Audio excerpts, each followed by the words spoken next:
For the past few years, Ricky Gervais, Stephen Merchant, and Carl Pilkington have been meeting regularly for a series of pointless conversations. This is one of them. Testing. Is that all right? Hello and welcome to the Ricky Gervais Show with me, Ricky Gervais, Stephen Merchant. Hello. And the little round-headed buffoon that is Carl Pilkington. All right.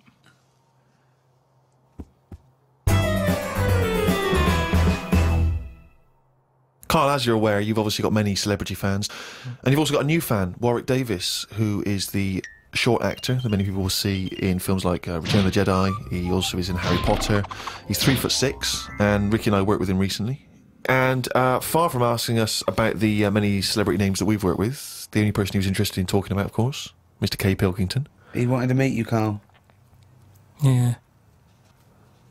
Well, is he all right to get on with? Why wouldn't he be? Just because sometimes when people aren't normal, it's just... Sorry? No, I just mean when someone... Like, I've met a few little people in my time. The one that I met a little fella once, and he was all right. He got drunk really quick. But he was all right, but it took me by surprise. Only because, like I've said about when I met Steve for the first time, it's only that same thing. And then if I lived with the little fella, I'm sure we'd get on a storm. What do you mean when you met There's Steve? a TV show waiting to happen. Things wear off. That's like the world, isn't it? And it's the same with the little fella you're talking about. First time I see him, I'd be a little bit like, oh, what do you say? Whereas once you get to know him, I'm sure he'd be a lovely little fella. I don't know where to start, Steve. But Warwick asks, really, what are your thoughts on short people, particularly in entertainment? Because, of course, they've, throughout the ages, made an appearance, particularly in fiction. Tom Thumb, of course, the Oompa Loompas. What do I think of them? He's just wondering, I suppose, what your take is. They're all right. I mean, when I was on jury duty, every day I'd sort of see one pop in, and he'd be sort of struggling getting on the chair. And he'd sort of, he wasn't struggling in a way that he felt uncomfortable. He'd obviously climbed a lot of chairs in his time, and this was just another one. And watching him, it just makes you think. You go, I should appreciate that I don't have that problem every time I have to sit down and what have you. But I don't think it's that bad. If I had to pick being really tall or really small, I'd go for the really small one because, the world's a more interesting place for him, isn't it? Everything's bigger. Do you know what I mean? We go to New York and go, wow, look at this, and they go and they go, oh yeah. Do you know what I mean? Everything's a lot bigger. Everything's more amazing. Food portions, everything's a bonus. So out of the two, I'd be small, and maybe that's what I'd chat to Warwick about for a bit, just to get to know him. Brilliant. It's a shame in a way that he's not been able to pop in. I'd like to hear that conversation. But I've got, speaking of like weird stuff and that, I've got a new... Well, we weren't, but go on. No, got a new book. Do you know I had that Freaks book? Top 50 Freaks. Got a new one sent to me. Really? Yeah, and do you know, like, everything normally has a name. So, like, if it's the two-headed fella, they're all nicknames like that, aren't they? They've got two nicknames, I imagine. But this new book I've got, right, on the cover of this one, it's got, like, a woman with 3 breasts, right? And she's called the three-breasted woman, as you'd expect. The one face. Why is she posing nude, though? That's what I want to know. Tart. Well, she looked happy. And there was a fella with, like, one face but 2 bodies. What do you mean one face but 2 bodies? One face, 2 bodies. What do you mean one face, 2 bodies? Surely one head, 2 bodies. Ed as well, but it was mainly the face that was weird because he looked fed up. He sort of... What are you talking about? What are you talking about? Without a head? How can you have... What do you mean? How did it join to the neck? No, it did have a head, but the fact is, it was weird that it had one face to me. What do you mean? Well, if you've got one head, you'd have one face. Yeah, I know, but it was the fact that he had one face and 2 bodies that I didn't think... But why do you keep saying one face and 2 bodies as opposed to one head and 2 bodies? We're all the man with one face. Yeah, but now I've got one body. Yeah, well, surely he's the man with 2 bodies then. Again, the description. Roll up, see the man with one face. I know, yeah. So it's full of stuff like that, right? And what I'm saying is, that fella, the one-faced man, the 3-breasted woman... He wouldn't be known as the one-faced man, is what I'm saying. Well, that isn't the peculiar thing about him. Well, they all had names like that. Right. But there was one thing in it that didn't even have a nickname. It was so weird. What do you mean? It just said unidentified. What does it look like? Sort of testicles for eyes. That's. It just reminded me when you. What talk do you about mean strange. testicles for eyes? And what is it? Did he have a normal body? I didn't even look at that. Oh, No, so that's what I'm saying though. You're attracted to the oddness of the thing, and that's what I was saying about Warren when he walks in. Warwick. You know, it'll be odd for a minute, and then I'm sure For him it will be. Yeah. He'll get used to you. I've got my head round it a bit more, and the way that there's loads of people in the world, and yet you don't see people with like dangly eyes more often. It amazes me. I love the fact that he's amazed by not seeing freaks. Yeah. It's incredible. He's walking down the street going, oh, everyone's got one head. That's weird. Suzanne, see any dangly eyes today? No, me neither. It's weird, isn't it? What's going on in the world? Oh. Went out the other night with the lads. You know, there's a few of us, you know, young, free and single. Must look like the Swingers. Oh, it was pretty. It looked like a boy band had gone out. It looked like, Really? It looked like, you know, NSYNC had hit the streets. Right, Yeah. Excellent. A friend of mine said, let's go to a club. Right, I haven't been to a nightclub for a long time, actually. I haven't been. Is that because your glasses steam up when you walk in out of the cold?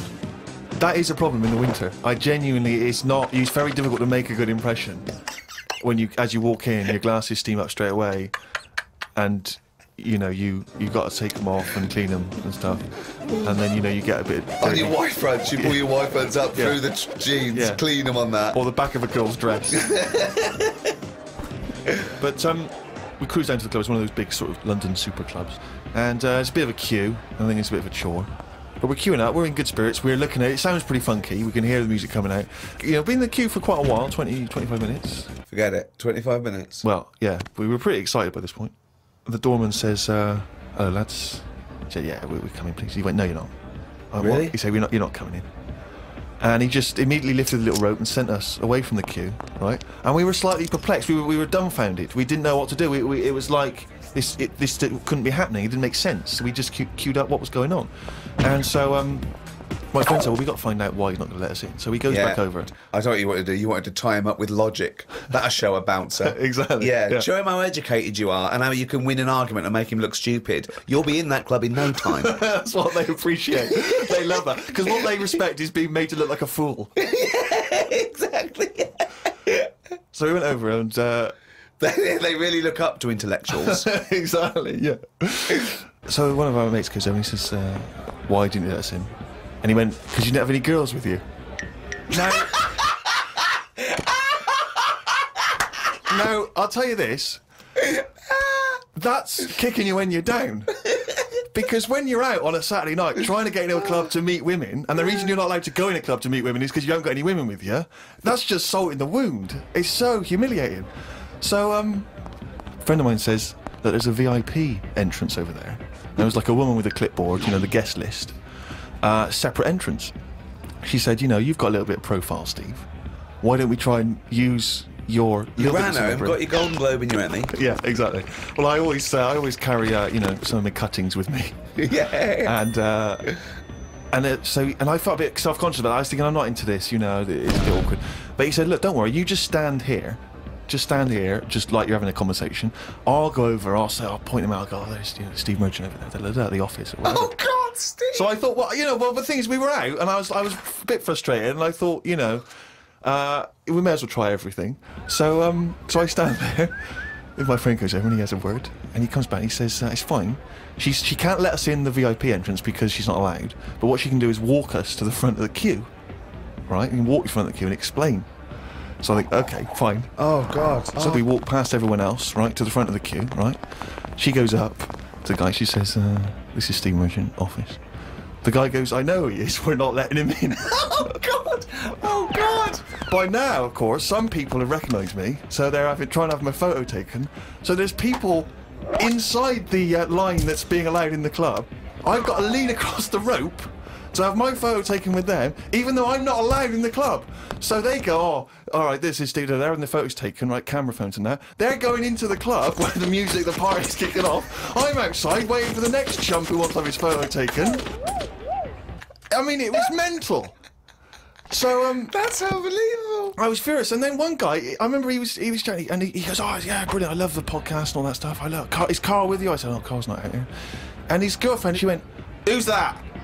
And he went, oh, it's just Steve Merchant, he does The Office, he does thing. And she went, who cares? Who are you, Bruce Forsyth? And it's that thing when suddenly I'm being humiliated and embarrassed by someone's girlfriend. I never asked for that. I never asked for her opinion on me. I'm sorry if I don't impress you, if I'm not sufficiently famous for you, but it's not my fault. It's your girlfriend who brought it up. It was like I'd gone over to her and tried to show off, and she was annoyed. So by now I was just furious. Oh, so God. I thought, forget this. Well, I was walking down the street, and there's a group of builders sitting down having a cup of tea. One of them goes, all right, Rick. I went, all right, mate. The other one went, not as fat as on telly. I went, oh, thanks. Not as fat as on telly. So he went with, well, you are fat, but you look even fatter on telly. He didn't say, oh, God, you don't look fat at all, or, oh, you look big on telly, but you don't look fat. Just went with, not as fat as on telly. And there's nothing I could say, but cheers, mate. Now, when you said cheers, mate, did you say that because you were... Because I'd say cheers, mate, because I'd be a little bit scared of them. No, I was I'd be worried about the it's like repercussions. sarcasm, and, you know, I laughed after. Yeah. So you can get away with sarcasm with working class blokes. I'm a little bit more secure with a working class male than you, aren't I? I'm terrified of them. I feel like they're going to turn on me at any minute. You don't feel confident sort of backing in a lorry driver? Terrified. Oh, right. Because okay. if I did, he'd probably lean out and just go and get your dad, mate. Yeah, not you. Fuck off, I'm not interested. Not you. Yeah. Oh, he's only gonna read it down.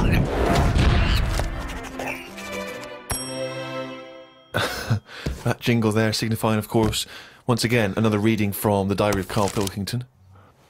Now, of course, for those of you who have not been keeping abreast of Carl's medical complaints, just bring us up to speed, Carl. You had to go into hospital because previously you'd had I've been treatment. in and out, honestly. I've been in and out of that hospital just with kidney problems, really painful and what have you. And He had kidney stones, all right? No, but sorted. seriously. I had a bit of a lie-in today because I have to get up early for my operation tomorrow. Not only have I got to have tubes shoved up my knob, but I also have to get up at 5:50. Suzanne said I could have what I want for my last dinner. It's not your last dinner, you're going for an operation. Yeah, but you can't take things for granted these days. Oh, I had shepherd's pie and peas. Suzanne made it from scratch. As nice as it was annoying. Because making stuff from scratch means loads of pots, and it's my job to do the washing up. So much as the food was nice, there was loads of pans and that. People who get their last dinner on death row don't have to wash up. Got up at 5:55. You were supposed to be getting up at 5:50 on the other page. You were 5 minutes late getting up. He's often late. Often late. Got to the hospital and had to wait in the waiting room. There was another 9 people in there waiting to be sorted. I got called in. They sat me on a bed and took all my details down. 5 minutes later, I'd been knocked out. I got woke up when they were ripping a pipe out of my throat. I felt more rough this time. The doctor came to see me and said he couldn't find a stone, so I must have passed it. I said, are you sure? He said, yeah, we filled your kidney with water and expanded it, and there was no hiding place. I sat in the recovery room for an hour while they found me a bed. One of the fellows who was sat in the room with me this morning got wheeled in. They couldn't wake him up. All the nurses were laughing because he didn't want to wake up. I bet they were laughing at me when I was in the theatre. Someone told me they totally strip you when they're operating. I would have looked like the alien on the Boswell incident. Boswell! Boswell! It's quite a nice analogy if it weren't for the fact that you said Boswell. It's the Roswell incident. Didn't sleep much through the night because there was a 60-year-old fella shouting at the nurse about his pillows. I don't think I slept through a full hour with one thing or another going on. My bed was next to the toilet, so I kept hearing the flush. How do they sleep in hospitals, though? They wake you up to give you fucking sleeping pills and things, don't they? How do you sleep in there? I don't know what it is. There's no air. There was an old fella across from me who kept breaking wind. He didn't even try and cover it. He was just of that age where he didn't care. Just like, that's what I do. I'm in the hospital, leave me alone. What do you mean? Just, I don't know what was wrong with him. I talked to him because at first I felt sorry for him. I was a little bit like, you know, he's had no visitors. No one's calling him up, so I'll talk to him. But then he got that familiar with me that he'd just be doing it whilst I'm chatting to him. Just like he's my granddad or something. It's just like, oh, that's what he does. It's like, well, I'm ill as well. Stop doing that. Honestly, unbelievable. He didn't even try and cover it with a cough. It was just like, that's... With a cough? How would you cover it with a cough? just non-stop. Got home and sat down. My pains are coming back, but the doctor said this would happen, that my insides are still in shock, so I need to take it easy. It's 9 o'clock. I'm in agony. I can't do the diary for the rest of the day. Jesus. So you may as well just tell us then what happened. Suzanne just got frustrated with me because I was rolling about on the floor and she was trying to watch Arthur, right? So that was on the other night. I thought it was when you lodger. So, And she said, look, if you're in pain, do something. She said, you know... You went and got a cold plate. Yeah. No, use an ashtray. Plates are for liver damage. Got in a taxi. He filled up on the way, which was annoying. He didn't. That He is did. cheeky. That really... I mean, he could On see the I was way in to the pain. hospital. So, Because he's not an ambulance driver. so anyway, he gets us there and he doesn't charge us, which is pretty decent. That's all right, yeah. So this gay fella came through. How And, do you know he was gay? just the way he was. I'm not having a go. He was a good fella. Do you know what I mean? A He'd- doctor, you mean? No, he was a nurse. Right. And he came through and just sort of went, "Oh, how are you?" And I was like, "Oh, I've had better days." So he got As me you on mentioned in the diary, I remember the first time when I came here, they said the nurse might put a tablet up my arse. I thought the chances of that happening had just increased. Oh, God! Yeah, but I would have let him do it. Honestly, I was that sort of out of it. That Of course you'd let him do it. He's a qualified nurse. no, but the way I am now, say if it was just a tablet for sorting out my blood pressure, and I walked in there and he went, "Oh, hello," and he said, "Yeah, let's pop that." I'd go, "Hang on a minute." But what I mean is that night I would have just let him put 3 up. Honestly. It's just weird, isn't it? How your body just goes, let him get on with it, and you trust anyone, don't you? When you're in that much pain and you need And help. they're a qualified nurse, yes. Carl, of course, has written a poem about the experience entitled My Ward. All I've done here, I've been through I don't know what the word is, a bad experience. Trauma. A trauma, yeah. I've been through a load of trauma. So I'm just finishing it off with a little sort of picture for people. Go on then.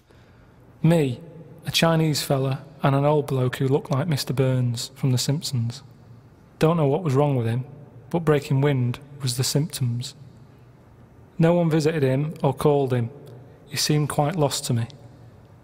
As well as wind problems, he had a colostomy. Back. When I left, I said, "See you" to the old man.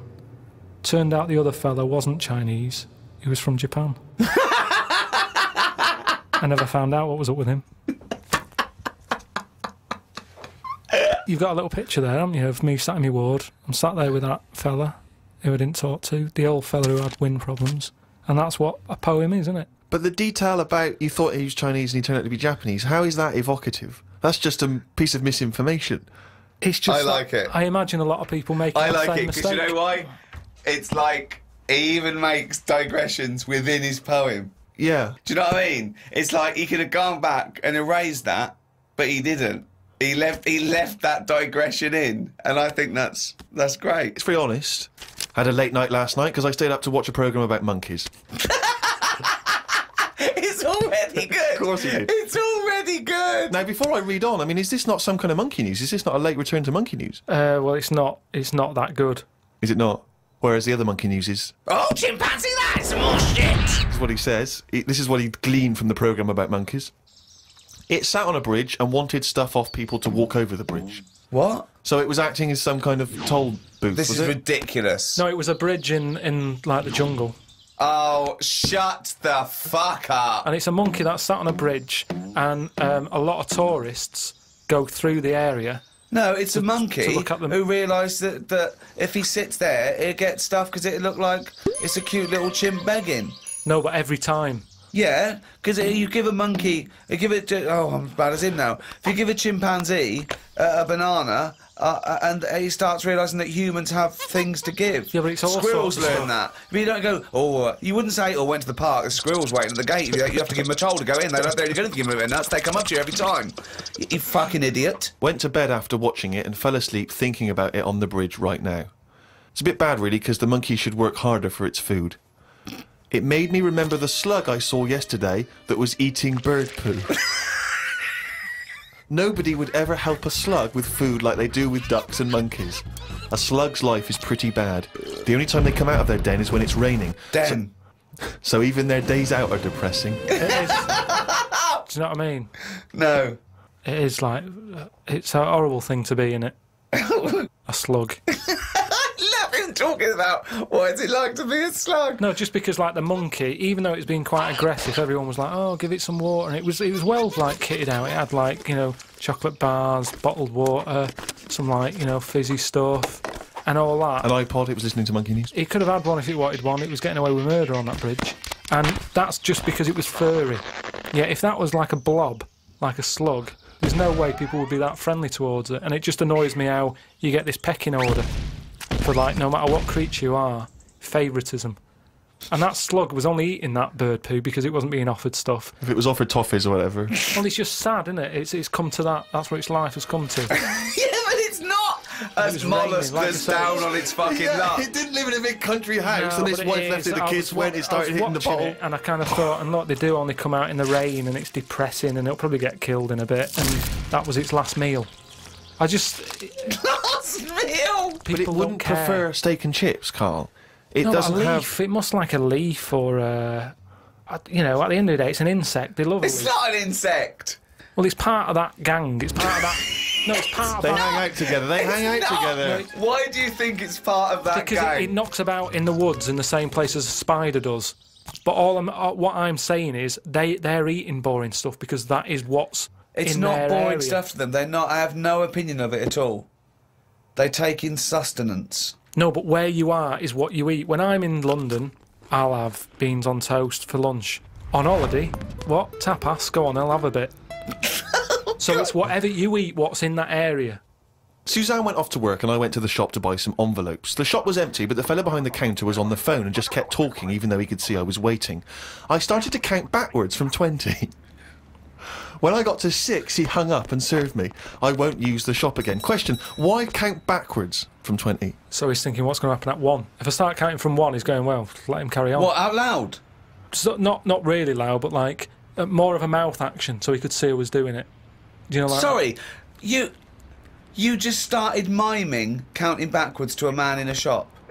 he's on the phone. The shop Yes. is empty. I Yes. thought he'd like me custom. He could have served me and stay on the phone. Even though I don't like that, at least he's still doing what you know he needs to do. I'd have said, working the sorry, shop. can I just get these, please? Yeah. Well, I stood there and I thought, it's annoying me now. My kidneys aching, and I started to get a bit of a sweat on. So I thought, right, I'm going to give him 20 seconds, and if he hasn't got off the phone, I'm leaving. You are giving one yourself, of the strangest people. It's just giving yourself a thing. I could have been stood there for Free. ages. He's one of the strangest people who's free to walk Yeah. It's the about streets. no. I set myself a little target, and I thought I don't want to waste another 30 seconds in here. I'll give him 20.